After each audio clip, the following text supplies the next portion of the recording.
The morning the storm stole our roof, it stole our rituals. You think you know morning, child, until the sky is staring straight down at your pillow. That was the first thing I remember, even before the cold, opening my eyes and seeing clouds where the ceiling used to be, like someone had reached down in the night and peeled the roof away. The night before had been all roar and fury, wind howling like a train that lost its tracks, windows rattling in their frames, shingles flung like playing cards down the street. I lay there with your grandfather's old radio pressed to my ear, listening to the weatherman's voice crackle and disappear between bursts of static, wondering if the house would hold. Then, suddenly, a tearing sound above us, sharp and final, like a zipper opening the sky. And then, blackness, rain, and fear.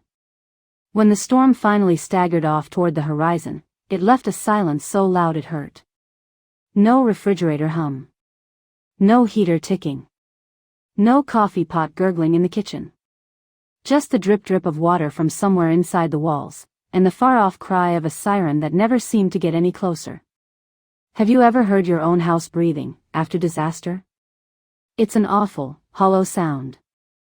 That January morning I measure time by seasons, not calendars, but I remember the frost on the fields. We woke up to a world that had lost its lid.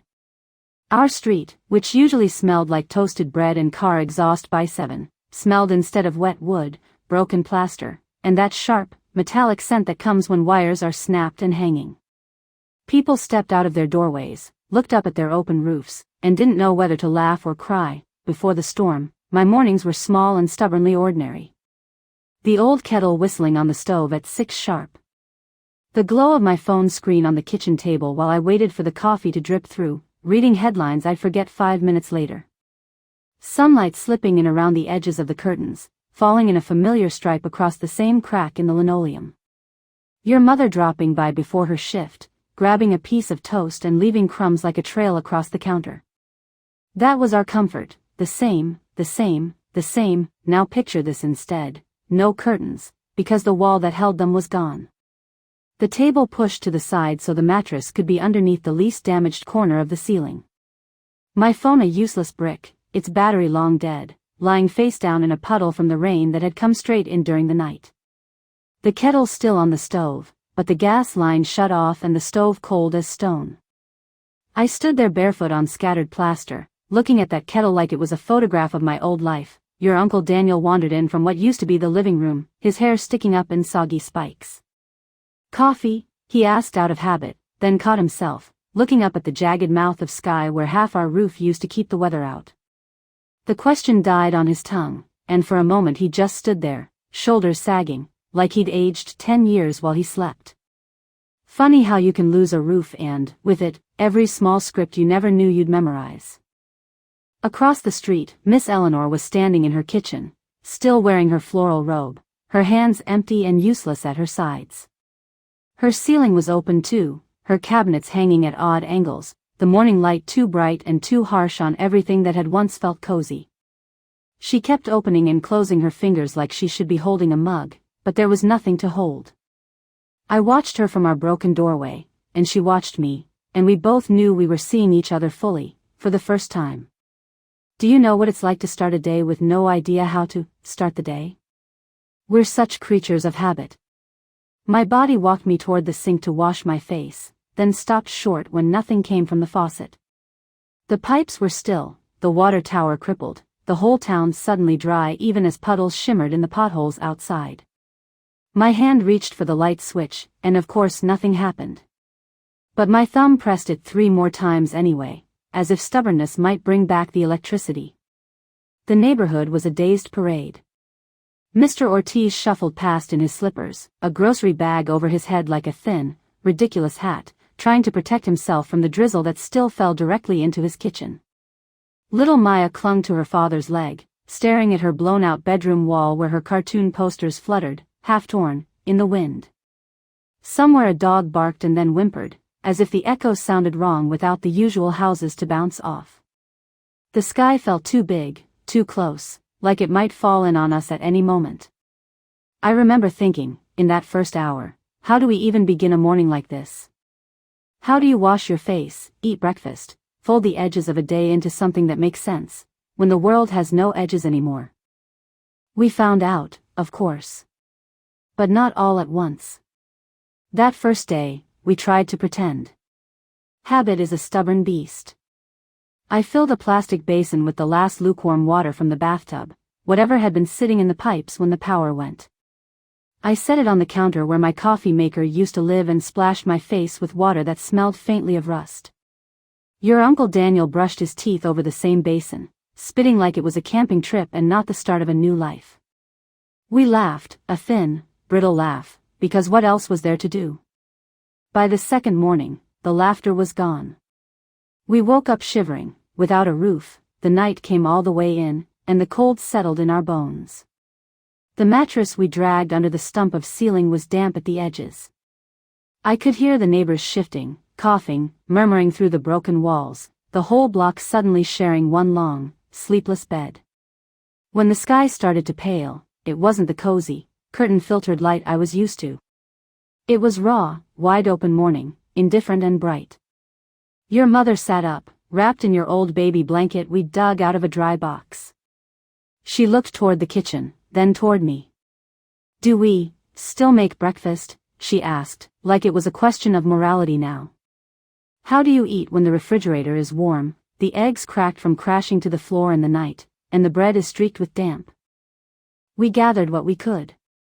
A few cans from the pantry that hadn't burst. The last packet of instant coffee, its corner chewed by some long-forgotten mouse. A loaf of bread with only one end moldy instead of both. Your Uncle Daniel, ever the optimist, held up a little camp stove he'd dug out of his old hiking gear, the one he hadn't used in years. "We're fine," he said. "We'll just rough it for a while." His voice shook on the last word. But the gas cartridges were nearly empty, and when we tried to light the stove, the flame sputtered and died, as if even fire had lost heart. I remember all of us staring at that silent circle of metal like it had betrayed us. The kettle sat beside it, patient and useless. Have you ever wanted something as simple as hot water so badly it made your chest ache? We ate cold beans from a can that morning, huddled around the kitchen table now pushed close to the remaining piece of wall to keep us away from the open side. The beans were sticky, the taste metallic on my teeth, but we ate every bite. Outside, I could hear someone trying, and failing, to start a car, starter whining, then giving up. The usual morning radio from next door was gone. Instead, voices carried clear in the thin air, sharp with confusion and fear. Around mid-morning, someone banged on our doorframe. There was no intact door to knock on anymore. It was Mr. Ortiz, his hair plastered to his forehead, cheeks flushed from the cold. "Town meeting," he said. "By the old oak. We're figuring things out." There was a tremor of hope in his voice, like maybe there was a rulebook for days with no roofs, no power, no gas. We followed him out, pulling on coats that still smelled faintly of our old, unbroken closet. Under the oak, our little community stood in a crooked circle. We all looked different without our walls, the doctor in his sweatpants and faded college sweatshirt, the teacher with her hair unbrushed, the tough mechanic cradling her baby in a borrowed blanket. Our morning personas, the ones we put on like clothes, businesswoman, retiree, student, had been stripped away with the shingles. Now we were just people with bed hair and worry lines, clutching mugs and thermoses full of nothing. Pastor James, who lived 3 houses down, cleared his throat. "Power's out across the county," he said. "Water towers damaged. Roads are blocked with debris. It could be a while." A murmur went through the crowd, a rustling like leaves, but no one was surprised. We'd seen the sky through our ceilings. We already knew this wasn't a 2-hour inconvenience. "We've got to share what we know, what we have," he went on. "Especially in the mornings. That's when it's coldest. That's when we need each other most." At first, sharing meant chaos. People dug through their cabinets, their garages, their half-collapsed sheds. Someone produced an old metal barrel, someone else had a box of matches. Miss Eleanor shuffled up with a crate of candles she'd been keeping for atmosphere all these years. We laughed when she said that. There was no atmosphere left, just open air. But those candles became our first small miracle. Mr. Ortiz set the barrel in the middle of the cul-de-sac, where once the kids played hopscotch on the chalked squares. He stuffed it with broken branches, splintered chair legs, anything dry enough to burn. "If we can't make breakfast in our own kitchens," he said, "we'll make it together." His hands shook as he struck the first match. The flame sputtered, then caught, then leaped up, greedy and gold. We all leaned closer, drawn to it like flowers bending toward the sun. "Do you remember how, before this, you could stand in your own kitchen with your own coffee and never know the names of the people 3 doors down?" Now we were all jostling around the same barrel, trading what we had: a dented pot, a bag of rice, half an onion. Your mother contributed the last of our butter, cutting it into thimble-sized pieces so everyone would get a taste. It wasn't much, but it was something. The first breakfast by the barrel was clumsy. We burned the rice on the bottom and left it half crunchy on top. We learned the hard way that canned peaches cooked too long become mush that sticks stubbornly to metal. We spilled more than we ate. But somewhere in that mess, I caught a glimpse of something that shimmered like hope: the way people leaned in, the way hands passed things without keeping score, the way someone laughed, really laughed, for the first time since the storm. Around the edges of the group, the children watched with wide, confused eyes. Little Maya tugged at my sleeve. "Where's the TV?" she asked. "We always watch cartoons at breakfast." I opened my mouth to answer and realized I didn't know how to explain a world where the morning news was replaced with the actual news, unfolding right in front of us, and the only screen was the open sky. We didn't have coffee that day. The instant packet we'd saved turned out to be mostly dust and dead bugs when we opened it, and we threw it away with a quiet, shared mourning. It felt symbolic, somehow, to lose that particular comfort. "Tomorrow," I promised your mother, though I had no idea how we'd manage it. "Tomorrow we'll do better." The words tasted like a lie and a prayer at the same time. What happens to a town when you take away all its little crutches: electricity, faucets, screens, pre-sliced bread? Do people fall apart, or do they lean in? We were about to find out. On the third morning, the dew came. It had always been there, of course, in the quiet hours before sunrise: silver beads on the grass, mist hugging the ground, the world holding its breath. But I'll admit, I'd never really seen it before. Why would I? I was always inside, watching the weather report on a glowing screen, waiting for my coffee to brew. That morning, though, the cold woke us early, and with no roof between us and the dawn, we found ourselves face to face with it. The whole yard was coated in it, every broken board and fragment of shingle outlined in delicate wetness. Even the twisted gutters and dangling pipes glittered, dressed up by the morning. I stepped outside, breath puffing in little clouds. When I brushed my fingers along the rim of an overturned trash can, they came away wet. An idea flickered in the back of my mind. I remembered, suddenly, a story my own grandmother told me, about how, during the dry years when the wells ran low, her mother would lay out clean sheets overnight to catch the dew. In the morning, they'd wring them into a pot, drop in precious coffee grounds, and sip something that tasted like faintly bitter hope. Standing there in my destroyed yard, the memory felt less like a story and more like an instruction. I went back inside and hauled out every clean cloth I could find: old dish towels, a worn tablecloth, your grandfather's old undershirt I'd never had the heart to throw away. I spread them across the flattest pieces of salvageable roof and board, pinning the corners with broken bricks. Then I waited, listening to the small sounds of a waking, wounded neighborhood: footsteps crunching glass, murmured greetings, the crackle of someone coaxing life into the barrel fire. When the sun finally peeked over the ruined rooftops, I hurried back to the cloths. They were heavy with moisture, beaded and glistening.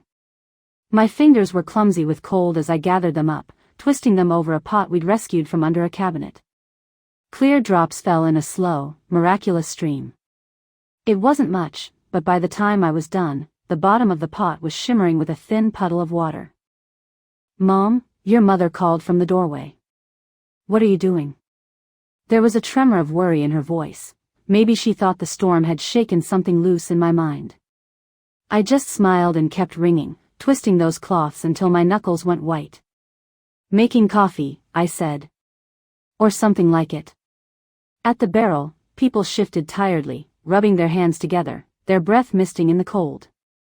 Their eyes followed me as I approached with my little pot of dew water cradled like it was made of crystal. "What's that?" Mr. Ortiz asked, arching an eyebrow. I told them about my grandmother's story, about the sheets and the dry years, about how people used to listen to the land because they had no other choice. "Well," I said, "seems like we're back to that." We had almost no coffee grounds left, just a scant handful we scraped from the bottom of an old tin Miss Eleanor had found behind her stove. We dropped them into the dew water like we were planting a rare seed. The smell that rose when the pot warmed over the fire was faint but familiar, like a memory wafting in from another room. People inhaled deeply, eyes closing for a second, letting that thin aroma carry them home. We didn't boil it long. We were afraid to lose a single drop to steam.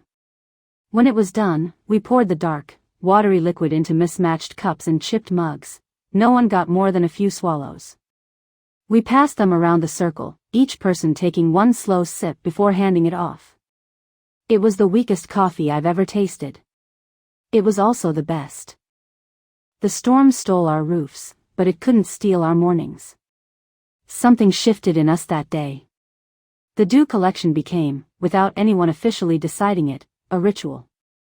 Each evening, those of us with any scrap of cloth left would lay it out carefully over whatever surfaces we could find: tilted doors, the hoods of wrecked cars, the flat backs of broken cabinets dragged outside.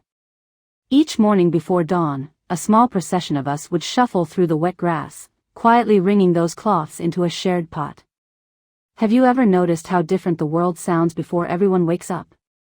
Without engines and televisions and ticking clocks, we heard everything: the hush of our own footsteps, the drip of water from broken eaves, the tentative first notes of a bird brave enough to sing in a town without roofs. It was as if the world was clearing its throat before speaking. Soon, other little dawn rituals sprouted up around the dew. While the pot warmed over the barrel fire, people started bringing whatever they had to cook. Some mornings it was just plain rice and a sprinkle of salt. Other days, someone would appear with a clutch of eggs from the few chickens that had survived, and we'd scramble them in bacon fat saved from a pre-storm freezer. We learned to bake flatbread on upturned metal sheets, propped over coals with bricks from crumbled chimneys. We built what we called the stations. Over by the old oak, we set up a washing corner, a plastic kiddie pool filled with collected rainwater, a line of salvaged buckets, and a few precious bars of soap we guarded like gold. People came in the early light to splash their faces, run fingers through their hair, and feel, for a moment, something like normal as the cold water snapped them awake. Near the barrel, we turned a broken door into a makeshift counter for cutting and stirring. Your mother used a bent nail and some wire to hang the dented pot at just the right height over the flames. The kids gathered broken handles, bits of metal, and old tools, fashioning them into spoons, ladles, and tongs. Little hands that used to swipe screens now learned how to whittle the end of a stick so it wouldn't splinter in your palm. Firelight became the center of our mornings. It painted everyone in shades of gold and shadow, smoothing out the sharpness of fear, softening the grief lines. We'd arrive bundled in mismatched layers, steam rising from our breath as we leaned our palms toward the warmth. The world beyond the circle of light was still a tangle of broken beams and dangling wires, but inside, we carved out a little island of almost comfort. It wasn't just about warmth, or food, or dew coffee. It was about the rhythm of it. Waking not to alarms we'd set the night before, but to the brightness of the exposed sky and the pull of that shared fire. Shuffling out, nodding to the same faces, sharing the same first task, make the morning together. When everything else had been ripped up by its roots, those small, repeating actions began to feel like new roots growing. Of course, it wasn't all heroic. There were arguments, too, sometimes over the smallest things. I remember one morning when your Uncle Daniel and Mr. Ortiz nearly came to blows over whose turn it was to stir the pot. Tension had been building all week, sleep was thin and jumpy under tarps and half-walls, and everyone's nerves were frayed. A sarcastic remark, a pot stirred too vigorously, a splash of precious stew lost to the ground, that was all it took. Voices rose, hands gestured, eyes flashed. For a moment, the fire seemed to reflect their anger, flames leaping higher as if in sympathy. The kids went silent, their playful clatter dying away. I stepped between them, heart pounding, and did the only thing I could think of. I handed each of them a cup of dew coffee. "We are not going to waste the morning on this," I said. "We have so little of it as it is." They stared at the cups, at each other, at the expectant faces around the fire. Slowly, shoulders dropped. Daniel huffed out a breath that turned to fog in the cold air. "Fine," he muttered. "You stir. I'll go get more wood." It wasn't a perfect piece, but it was enough. Later, I'd think about how strange it was that something as thin as that coffee could hold us back from the edge of breaking. Day by day, we got better at this strange new dance. We learned that if you set a bucket under the ragged edge of a broken gutter, you could catch enough drips overnight to wash dishes and faces. We learned that the old bricks from toppled chimneys held heat a long time if you arranged them just so around the fire. We discovered that if you crack an egg into the last inch of hot stew and cover it for a minute, you can feed one more person. Have you ever watched ingenuity bloom in people who'd forgotten they had it? Men who'd once only known how to send emails now learned how to lash beams together with rope. Women who'd spent years ordering groceries online now traded recipes for making flatbread out of almost nothing. Teenagers who used to sleep through half the morning now woke early to collect dew, build fires, and walk buckets of water to older neighbors too frail to carry them. The children adapted fastest. They turned the ruins into playgrounds, yes, but also into classrooms. They figured out that the smooth side of broken tiles made good chalkboards, that bent nails could be straightened with a rock and reused, that an old bedsheet, stretched between two half-walls, could become a pretty effective rain catchment. Every morning, while the dew dripped into our pot and the stew simmered over the fire, the kids showed off their creations like little inventors at a science fair. We started calling that time the roofless hour, the stretch of morning before the sun fully cleared the tree-line, when the sky was soft and the shadows long. It was when we did our most important work, not just cooking or washing, but remembering.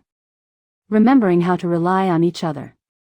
Remembering stories we hadn't told in years. Remembering that even with no physical roof, we could build something above us with our shared voices and promises. You see, without our usual distractions, mornings became louder. Not in noise, but in meaning. There were no headlines to scroll through, no emails to check, no frantic rush to catch a bus or beat traffic. There was just the crackle of the fire, the murmur of neighbors, and the inevitable question that rose with the steam from our pot: "How are you, really?" At first, people answered automatically. "Fine." "Okay." "Hanging in there." But, day by day, the answers began to stretch. "Didn't sleep much." "The wind rattled the tarp." "Found my wedding album under the rubble yesterday." "Lost half the pictures." "Heard from my sister, her house is gone, but she's alive." Those early morning confessions, spoken while hands kept busy stirring or washing, became a kind of spiritual coffee, bitter sometimes, but bracing, and better shared. The fire became our news station. Instead of anchors, we had elders. Miss Eleanor, who had survived more storms than any of us, took to telling a story each morning while we waited for the dew water to heat. She talked about the hurricane of her childhood, when her father had nailed the windows shut and everyone slept in the hallway, listening to trees snap like bones outside. She described the war years, when sugar was rationed and they learned to make cakes out of grated beets. One morning, as pale light filtered through the skeletons of our houses, she cleared her throat and said, "We always think things can't get worse, and then they do. But we also think we can't handle it, and then we do." She looked around at our circle, at the kids sitting cross-legged in the dirt with their makeshift mugs. "The trick," she said, "is to remember that we've done hard things before. Maybe not this exact hard thing, but our people. Our kind. We know how to survive." The children, who once would have been glued to cartoons at that hour, sat spellbound. Little Maya pressed closer to me, her hand finding mine as Miss Eleanor spoke. Afterward, when the story ended and we handed her the first cup of weak coffee in thanks, Maya whispered, "Will you tell me a story tomorrow?" She didn't mean a bedtime story. She meant a dawn story. A something to hold on to while the sun rises story. So we all started sharing. Your Uncle Daniel told of the time he nearly failed out of college and how a kind stranger's words on a long bus ride turned him around. Pastor James spoke about the year his father left and how his mother built a new life, one paycheck and one prayer at a time. I even told them about you, how you were born on a crowded Thursday, how your first cry sounded exactly like a question, how holding you I felt the world tilt onto a new axis. Do you see the pattern, child? The storm had taken away our walls, but in the open space it left, our stories expanded to fill the air between us. We no longer started our days alone, inhaling separate fears over separate mugs. We began each morning with a chorus of memory, threaded together by firelight and the clink of spoons against enamel. It wasn't all gentle. Some mornings, the stories hurt. Like the time Mrs. Green finally spoke about her husband's heart attack 2 years before, and how she still woke each morning and reached for his side of the bed before remembering. Or when the teenager from the far end of the street confessed he was scared he'd never finish school now, that the storm had stolen not just his roof but his future plans. We listened, we passed him the pot to stir, and somehow the sharing made the weight a little more bearable. The kids created their own rituals, too. They invented a game they called Rebuild, where they'd use chunks of broken brick and salvaged wood to construct elaborate miniature houses along the curb. Every morning, after breakfast, they'd work on their little village, adding rooftops made of flattened cans and tiny windows drawn with char from the fire. If a strong wind knocked it down, they would sigh, then start again. It was their way of practicing hope with their hands. One morning, I found Maya and 2 other children at the edge of the lot, carefully arranging stones in a circle. "What are you making?" I asked. "A sun trap," she said solemnly. "So the light doesn't blow away." Sometimes children understand more about rituals than we ever will. Neighbors began checking on each other at daybreak as naturally as brushing their teeth. Before the storm, we might have waved from our driveways once a week, if that. Now, every morning, I'd see the same 3 figures moving through the street as the sky lightened, Mr. Ortiz with his woodpile wagon, Miss Eleanor with her thermos of boiled rainwater, and your mother with a basket of dishes to wash at the communal station. They'd tap on frames where doors used to be, calling out, "You up? You coming to the fire?" We developed a system, unspoken but understood. If someone didn't appear by the time the dewpots started steaming, someone else would go check on them. I remember the morning we realized no one had seen old Mr. Hale, who lived in the little blue house that now had more sky than roof. Without hesitation, 3 of the teenagers grabbed flashlights and picked their way through the rubble to his place. They found him shivering but alive, trapped under a fallen beam he'd been too proud to call for help with. That morning's ritual, a simple head count at dawn, saved his life. Have you ever thought about how much of life we miss because we rush through mornings half asleep, already racing toward the next thing? The storm ripped that race away from us. There were still things to do, of course, tarps to secure, nails to hammer, forms to fill out when the relief workers finally arrived, but our days now opened slowly, deliberately. First fire. First dew. First stories. Then, and only then, work. As weeks turned into months, the world beyond our little block started stitching itself back together. Trucks rumbled through with lumber. Crews in bright vests assessed the damage, scratched their heads, and brought in more trucks. Temporary shelters sprang up in the school gym. Some of our neighbors moved into those for a while, others, like us, chose to stay in our half-houses under plastic sheets and hopeful plans. But even as options expanded, one thing remained consistent: the morning gathering. The first time I heard a hammer at dawn again, it startled me. I was standing by the fire, listening to Miss Eleanor compare yields from different nights, the way a farmer might talk about rain, when a sharp, rhythmic sound cut through the air. Thunk. Thunk. Thunk. It was coming from the house at the corner, where a crew had finally begun framing a new roof. For a moment, conversation died. We all turned toward the sound, eyes wide. It was like hearing a heartbeat after thinking the patient was gone. The hammers beat out a new kind of morning music, echoing off our broken walls. Behind the fence, someone started up a generator, and a harsh, mechanical growl joined the symphony. Part of me flinched at the noise. After so many quiet, firelit dawns, it felt intrusive. But another part of me, maybe the more practical part, felt a strange surge of gratitude. Progress, noisy and imperfect, had arrived. One by one, our homes began to change shape. First tarps stretched tighter, then temporary beams, then real framing. Roofers moved like cautious spiders along skeletal rafters, their tool belts clinking. Some mornings, the fire circle thinned as people's responsibilities pulled them elsewhere, to meet with insurance adjusters, to sign for deliveries, to help a neighbor lift a wall. We missed them, but we understood. Rituals have to bend if they're going to survive. Still, even on the busiest rebuilding days, someone always brought the dewpot to the fire. Even when the first lines of electricity were restored to a few houses, we still lit the morning flames. I remember watching your mother, once the proud owner of a fancy single-serve coffee machine, stand patiently by the barrel to warm a tin cup of weak brew, even though our neighbor's generator-powered kettle was sputtering cheerfully just up the street. "It's not the same," she said when I teased her. And she was right.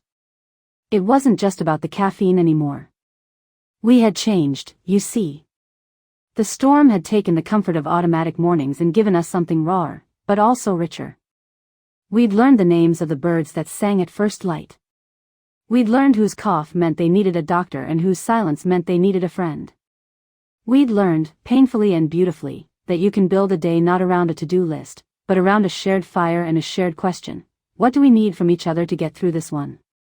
As our new roofs went up, we had to make choices. Do we rush back to the way things were, to private breakfasts and solitary scrolling and the hum of appliances muffling the sound of our neighbors' voices? Or do we carry some piece of the roofless dawn with us into our rebuilt lives? Slowly, quietly, we decided. When my own roof was finally finished, a patchwork of new shingles laid carefully over strengthened beams, I stepped into my kitchen on that first morning and heard something I hadn't heard in months: the gentle click and whoosh of the gas stove coming to life. I put the old kettle on, more out of habit than need, and listened as its whistle grew. It should have been pure joy. Instead, it felt complicated. The sound was too easy, too solitary. I turned off the burner before the water fully boiled. The house felt strangely small with the roof closed overhead, the sky shut out. I poured the half-hot water into a thermos, added a pinch of precious coffee we'd been saving, and stepped outside. The air hit my face, cool and honest. Down the street, a thin ribbon of smoke hinted that the barrel fire was already lit. At the corner, I found the usual suspects, fewer now, but faithful. Mr. Ortiz, hands wrapped around a chipped mug. Miss Eleanor, her hair tidier but her eyes just as sharp. A couple of the teenagers, now splitting their time between rebuilding shifts and community college applications. The dewpot was smaller these days, many of us had working faucets again. But it was there, steaming gently in the fire's glow. I poured my modern, stove-heated coffee into the communal pot, thinning it out so everyone could have a taste. It was stronger than the dew alone could ever make it. As we sipped our strange hybrid brew, half old life and half new ritual, I felt a quiet peace settle over me. This, I thought, is what it means to rebuild. Not just to replace what was lost, but to carry forward what was found. We didn't catch dew every single morning anymore. Some days, the forecast was dry. Some days, we overslept, worn out from construction or paperwork or simply the weight of being alive.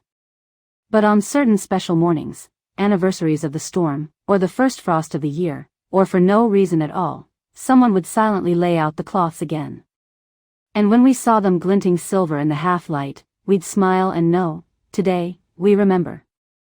Children who had once been small enough to fit under one corner of a tarp grew tall under the new roofs. They carried with them a strange, beautiful normal. To them, morning would always mean more than alarm clocks and school bells. It would mean firelight and story circles, wet socks in dew-soaked grass, the taste of slightly bitter coffee sipped from chipped mugs passed hand to hand. They would grow up and move away, maybe, but some part of them would always belong to this street at dawn. And me?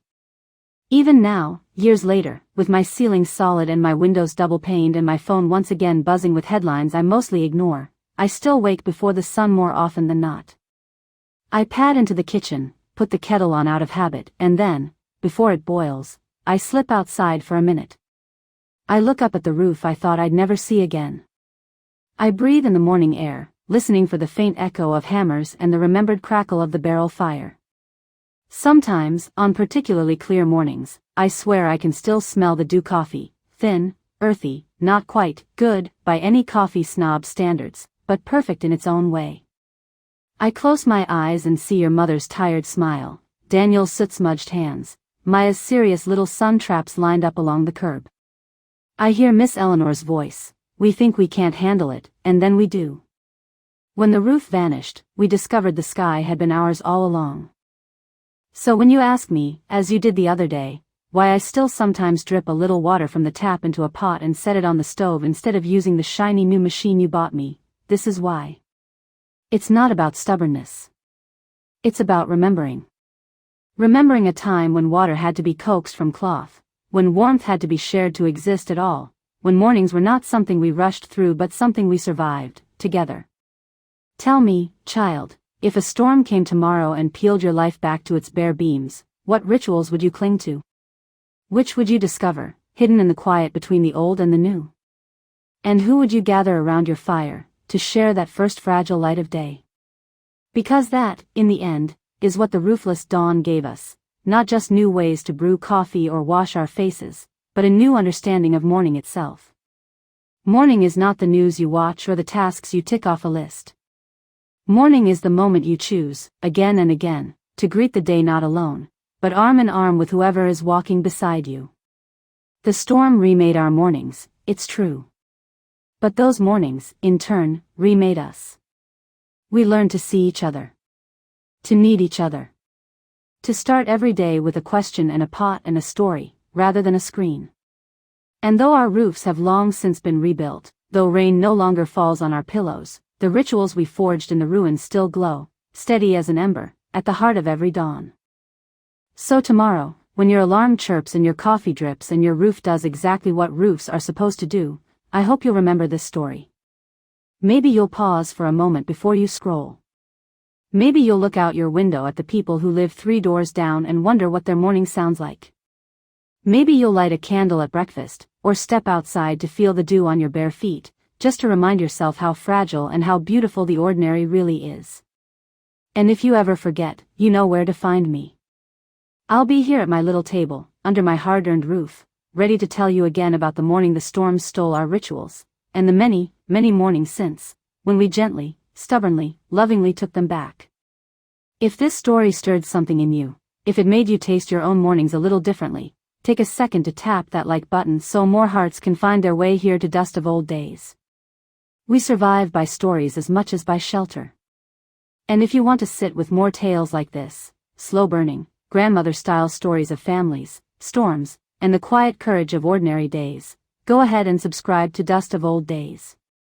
There will always be another morning to share, another fire to gather around, another roofless dawn to remember together.